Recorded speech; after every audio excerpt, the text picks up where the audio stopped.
ভাবুন তো, মাঝরাতে হঠাৎ গুলির শব্দে ঘুম ভাঙল আর চোখের সামনে দিয়ে আপনার সন্তানকে তুলে নিয়ে যাওয়া হলো। নাইজেরিয়ার সেন্ট মেরি স্কুল থেকে 52 জন শিক্ষার্থী অপহরণের এই ঘটনাকে আবারও প্রমাণ করছে যে সেখানকার শিক্ষা প্রতিষ্ঠানগুলো আজ মৃত্যু ফাঁদ।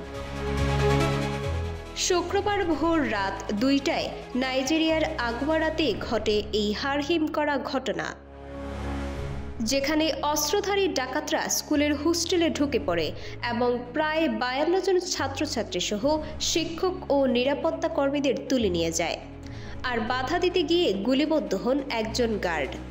আতঙ্কের বিষয় হল, এক সপ্তাহের মধ্যে এটি দ্বিতীয় বড় ঘটনা। এর মাত্র কয়েকদিন আগেই পাশের রাজ্য থেকে 25 জন ছাত্রীকে তুলে নেওয়া হয়েছিল এবং ভাইস প্রিন্সিপালকে হত্যা করা হয়েছিল। নাইজেরিয়া সরকার এবং প্রেসিডেন্ট বোলা তিনুবু কঠোর ব্যবস্থা নেওয়ার কথা বলে সেনাবাহিনী নামালেও বারবার এমন ঘটনায় অভিভাবকদের মনে শুধুই হাহাকার। শিক্ষার জন্য স্কুলে গিয়ে যদি জীবন নিয়ে ফিরতে না পারে শিশুরা, তবে এই দায় কার? এই মর্মান্তিক ঘটনার পরবর্তী আপডেট জানতে এবং বিশ্বজুড়ে এমন খবর পেতে আমাদের সাথেই থাকুন। এই ধরনের গুরুত্বপূর্ণ আপডেট পেতে আমাদের সঙ্গে থাকুন। বিজিএন টিভি 24 সংবাদ, যেখানে বিশ্বস্ততা সেখানে।